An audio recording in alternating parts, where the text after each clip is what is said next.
Hello guys and welcome back to the channel and I hope आप सब लोग काफी ज्यादा अच्छे होंगे। तो दोस्तों आज हम बात करने वाले हैं Skoda Kylaq versus Maruti Brezza की। अब हो सकता है आपने ऑलरेडी काफी सारी वीडियोस टॉपिक पे देख ली हो, पर कुछ चीजें ऐसी हैं जो आपको कोई नहीं बता रहा होगा। तो आज इस वीडियो में हम आपको बताने की कोशिश करेंगे। इनफैक्ट जो बचे कुछ डाउट आपके मन में आ रहे हैं कि भाई कौन सी कार बेटर है, वो सारे भी हम क्लियर करेंगे। क्योंकि दोस्तों जब हम कार खरीदते हैं ना, तो भाई एक बार पैसा लगाते हैं और 10-15 साल तक चीज हमारे साथ रहती है, बार बार चेंज नहीं करी जा सकती। शोरूम में जाके ये नहीं कह सकते कि ये लो भाई वापस ले लो। तो इसलिए वीडियो को पूरा एंड तक देखना। Let's go. नमस्कार, जय हिंद दोस्तों। आई होप सारे शेयर बढ़िया होंगे। तो भाई अगर हम बात करें ब्रेजा की, तो Brezza is one of the top selling compact SUVs in India. यानी कि इसकी सेल जो है शुरुआत से ही काफी अच्छी रही है। कंपैरेटिवली अगर हम काइलैक की बात करते हैं तो ये स्कोडा की फैमिली से आती है। Skoda is known for giving the best highest quality cars in India. अब ये लोग भी कॉम्पैक्ट एसयूवी सेगमेंट में आ चुके हैं। इन्होंने प्राइसिंग बहुत ज्यादा कम रखी है। For the very first time इस साइज की कार का ये प्राइस इतना दे रहे हैं, इसलिए ये कार काफी चर्चा में है। सबसे पहले बात करते हैं कार की प्राइसिंग से। अगर हम ब्रेजा की बात करें तो इसके बेस मॉडल की जो प्राइसिंग है एक्स शोरूम 8,34,000 रुपए से 12,56,000 रुपए एक्स शोरूम टॉप वेरिएंट तक जाती है। अगर हम बात करें काइलैक की तो इसकी जो प्राइसिंग है 7,90,000 रुपए से 13,35,000 रुपए जाती है, जिसमें इसका टॉप मॉडल कवर होता है। सो दोस्तों काइलैक में आपको वेंटिलेटेड सीट्स भी देखने को मिलती हैं, जो कि आपको मारुति ब्रेजा में देखने को नहीं मिलती हैं टॉप वेरिएंट में। कंपैरेटिवली ब्रेजा में आपको हेड्स अप डिस्प्ले देखने को मिलता है, जो कि आपको स्कोडा काइलैक में देखने को नहीं मिलता है। और एक और चीज जो काफी ज्यादा इंटरेस्टिंग है वो ये है कि ब्रेजा के सारे वेरिएंट्स में आपको हिल होल्ड असिस्ट देखने को मिलता है, जो कि एक मोस्ट इंपॉर्टेंट सेफ्टी फीचर है आज की डेट में। कंपैरेटिवली काइलैक के अंदर आपको ये बेस और सेकंड बेस में भी देखने को नहीं मिलता है। तो सबसे पहले बात कर लेते हैं इन दोनों कार्स के इंजन के बारे में, क्योंकि ये दोनों कार्स ही जानी जाती है अपने बेस्ट इंजन के लिए। अगर हम बात करें ब्रेजा के इंजन की, तो यहाँ पे 1.5 लीटर का 4 सिलेंडर नेचुरल एस्पिरेटेड इंजन आपको मिलता है, जबकि काइलैक में आपको 1 लीटर का टर्बो इंजन मिलता है। अगर हम पावर और परफॉर्मेंस की बात करते हैं तो ब्रेजा काइलैक के आगे कहीं भी स्टैंड नहीं करती है, क्योंकि टर्बो इंजन जाने ही इसलिए जाते हैं क्योंकि ये काफी ज्यादा पावरफुल होते हैं। तो यानी कि अगर आप कभी भी ड्रैग रेस लगवाओगे ब्रेजा और काइलैक की, तो ब्रेजा हारेगी ही हारेगी। क्योंकि दोस्तों ब्रेजा में आपको मिलता है 102 bhp, कंपैरेटिवली काइलैक में आपको 114 bhp देखने को मिलता है। इवन जो ब्रेजा में टॉर्क आता है वो 137 न्यूटन मीटर का आता है। कंपैरेटिवली जो काइलैक के अंदर आपको टॉर्क देखने को मिलता है वो 178 न्यूटन मीटर का देखने को मिलता है। वन मोर फैक्ट दोस्तों की काइलैक में जो इंजन यूज हो रहा है, ये वही इंजन है जो कुशाक में यूज होता है। और ये इंजन इतना ज्यादा रिफाइंड, इतना ज्यादा काम है, इसके जो एनवीएच लेवल्स है वो भी 4 सिलेंडर जितने ही हैं। यानी कि जब आप इस कार को चलाते हो आपको कहीं से फीलिंग नहीं आती है कि आप कोई 3 सिलेंडर इंजन चला रहे हो। तो उतना ही ज्यादा स्मूथ एंड साइलेंट आपको देखने को मिलता है। तो मेजर डिफरेंस क्या है, कहां पर आता है इन दोनों में डिफरेंस? तो दोस्तों डिफरेंस ये आता है कि जो ब्रेजा का इंजन है ये एक लो मेंटेनेंस इंजन है। इनफैक्ट जो ज्यादातर नेचुरल एस्पिरेटेड इंजन होते हैं 4 सिलेंडर वाले, ये लो मेंटेनेंस इंजन होते हैं। कंपैरेटिवली जो टर्बो इंजन होते हैं इनमें आपकी जो मेंटेनेंस कॉस्ट है वो थोड़ी सी ज्यादा पड़ती है। और अगर ऊपर से आप वॉक्सवैगन ग्रुप का टर्बो इंजन चला रहे हो, सो लॉन्ग टर्म में इसकी ओवरऑल जो मेंटेनेंस है आपको डेफिनेटली ब्रेजा से ज्यादा पड़ सकती है। तो अगर आप इंजन को लेकर कंफ्यूज हो तो मैं आपके लिए सिंपल कर देता हूं। अगर आपको बहुत ज्यादा पावर की नीड नहीं है, क्योंकि ऑलरेडी ब्रेजा की पावर भी काफी अच्छी है। I mean Brezza is not at all under power car. अगर आप 5 लोग बिठा के कार को चला रहे हो तो आप इजिली 140-130 तक भी इसको भगा सकते हो। कंपैरेटिवली काइलैक में आपको और ज्यादा पावर मिलती है। तो अगर आप एक प्योर ड्राइव एंथुसियास्ट हो कि भाई मुझे तो पावर चाहिए ही चाहिए, पंजा दबा के कार भगाने उड़ाने का शौक है, तो वहां पे ब्रेजा कहीं स्टैंड नहीं करती है। मैं आपको रेकमेंड करूंगा आप काइलैक लो। पर अगर आप एक फैमिली मैन हो, आपको इतना ज्यादा भगाना नहीं है, तो definitely Brezza can be a good choice. Even दोस्तों अगर आप इस मेंटालिटी में बिलीव करते हो कि मुझे जो है ज्यादा अच्छी माइलेज चाहिए, तो अगर आप ब्रेजा को 80-100 के बीच में चलाते हो हाईवेज पे, तो ज्यादा माइलेज आप डेफिनेटली काइलैक से यहाँ पे क्लेम कर सकते हो। इनफैक्ट अगर मैं शहरों की बात भी करता हूं तो लोअर आरपीएम्स में जो एनए इंजन होते हैं 4 सिलेंडर वाले, वो काफी अच्छा परफॉर्म करते हैं। तो वहां पर भी आप अच्छी माइलेज ब्रेजा से निकाल सकते हो। अब अगर इंजन और ट्रांसमिशन की बात हो ही रही है तो डेफिनेटली मैं यहाँ पे मेंशन करूंगा कि अगर आप हाईवेज पे ज्यादा रहते हो तो यहाँ पे आपको काइलैक ज्यादा रेकमेंडेड है, क्योंकि काइलैक में आपको 6 गियर ट्रांसमिशन मिलते हैं। कंपैरेटिवली ब्रेजा में 5 गियर्स आते हैं।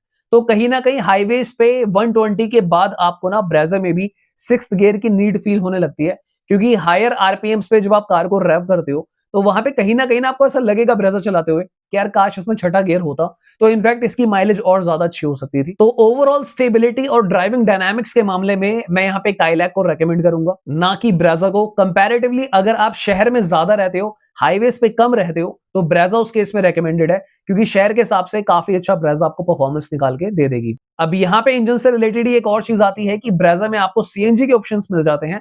कंपैरेटिवली काइलैक में अभी ना ही डीजल अवेलेबल है और ना ही सीएनजी अवेलेबल है। तो अगर आपको सीएनजी चाहिए तो सिर्फ ब्रेजा आपकी चॉइस है। वहां पे आपको ड्यूअल सिलेंडर सेटअप नहीं मिलता है, सिर्फ आपको नॉर्मल सीएनजी देखने को मिलेगा। सो इन शॉर्ट, अगर आपको बेस्ट नहीं बेस्टेस्ट माइलेज चाहिए तो उस केस में ब्रेजा सीएनजी लेना ज्यादा समझदारी बनती है। सो दोस्तों, इंजन के बाद बात कर लेते हैं कार की सेफ्टी से रिलेटेड।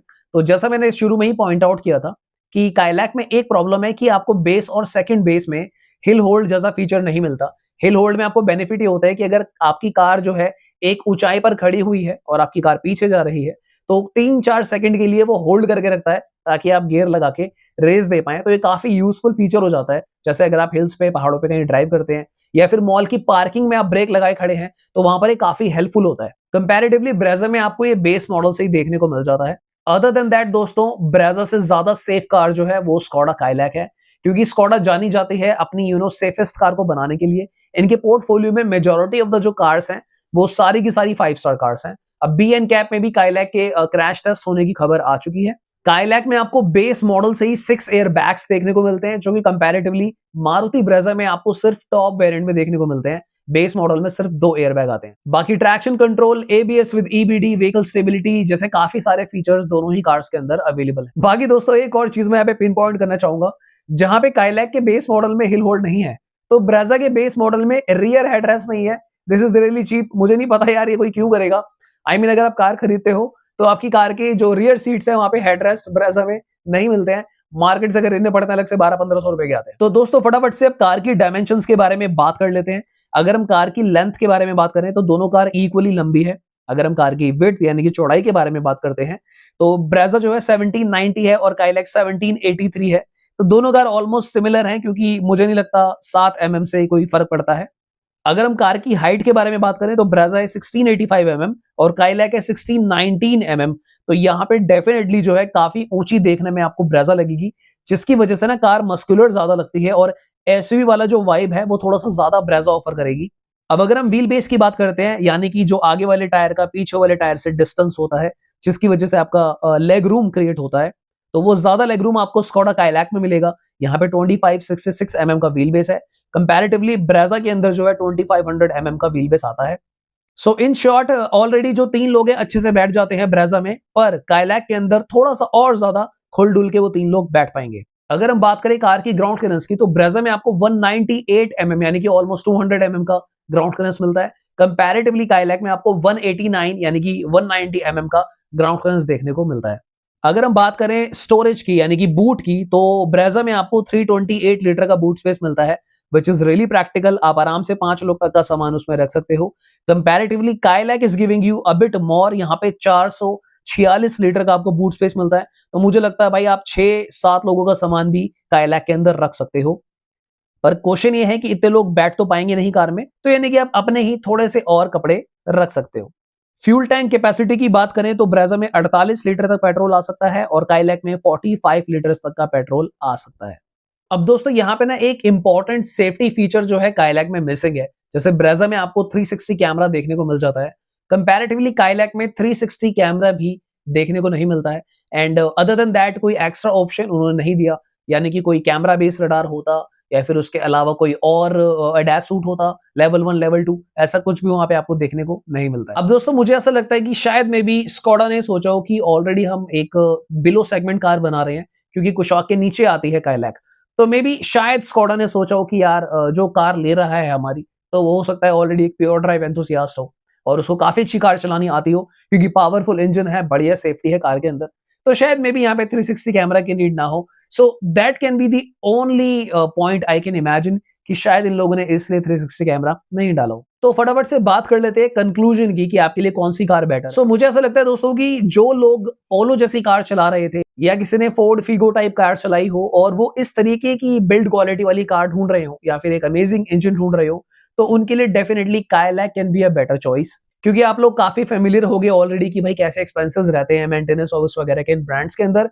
पर अगर आप फर्स्ट टाइम कार बायर हो और आपको बस एक अच्छी कार चाहिए, आपको ज्यादा सरदर्द नहीं चाहिए, आपको बस ऐसी कार चाहिए जो एक वैल्यू फॉर मनी प्रोडक्ट हो, तो उस केस में ब्रेजा की तरफ जाना ज्यादा समझदारी है। अब as a matter of fact हमने यहाँ पे डिस्कस करा है कि ब्रेजा में जो सेफ्टी है टॉप लेवल की नहीं आती है, ब्रेजा के इंजन की जो परफॉर्मेंस है यानी कि जो पावर है वो भी टॉप लेवल की नहीं आती है। ये सारी चीजें आपको स्कोडा काइलैक में ज्यादा मिलती हैं। पर अदर देन दैट ब्रेजा जो आपको ऑफर कर रही है वो है कार की रीसेल वैल्यू, क्योंकि जब आप कभी भी कार को बेचते हो तो ब्रेजा की रीसेल आपको ज्यादा मिलती है। पर काइलैक जो है ना, it's not about a resale दोस्तों। Skoda Kylaq is something else यार। आप एक ब्रांड चला रहे हो, तो जब आप ऐसी कार को खरीदते हो ना, आप एक स्टेटस मेंटेन करते हो, आप सोसाइटी में एक लेवल मेंटेन करते हो कि यार I am owning a Skoda car. क्योंकि सबको पता रहता है यार कि जो VW स्कोडा चला रहा है इसकी मेंटेनेंस ज्यादा है, तो उससे आपकी एक प्रोफाइल जो है इंडिकेट होती है। तो यहाँ पर रीसेल के बारे में आपको नहीं सोचना चाहिए, माइलेज के बारे में ज्यादा नहीं सोचना चाहिए। मैं आपको एक बहुत सिंपल एग्जांपल देता हूँ जहां पे इन दोनों कार का क्लैरिफिकेशन आपको आएगा। जब आप कभी मूवी देखने गए होगे हॉल में, थिएटर में, तो वहां पर क्या होता है ना, कुछ लोग सिर्फ थिएटर में बैठना पसंद करते हैं क्योंकि उनको लगता है कि नहीं भाई हम तो ऊपर ही बैठेंगे, और कुछ लोग जो है ना वो उनके पास पैसे होते हैं, दे आर रिच, पर वो फिर भी ना कहीं बीच में बैठ जाते हैं क्योंकि वहां पे उनके टिकट के पैसे भी बचते हैं और शायद वो वही पैसा बचाकर पॉपकॉर्न या कोक एंजॉय कर लेते हैं। So it totally depends on your mentality and your financial tolerance कि भाई आपके लिए क्या चीज बेटर है। दोनों ही कार्स बहुत ज्यादा अमेजिंग है, दोनों कार्स के अलग अलग फैक्टर हैं, मैंने आपको दोनों समझाए हैं। मैं आपको बिल्कुल नहीं बोलने वाला कि आप ब्रेजा ही खरीदना या फिर स्कोडा ही खरीदना, because this is not a sponsored video. मैंने खाली आपको बताया कि दोनों कार में क्या फर्क है, आप अपने अकॉर्डिंगली कैलकुलेट कीजिए, जो कार आपको सही लगती है उस कार को आप खरीद लीजिए। तो फिर आज की वीडियो के लिए इतना ही, मिलते हैं किसी और दिन। Thank you so much for watching, bye bye, take care.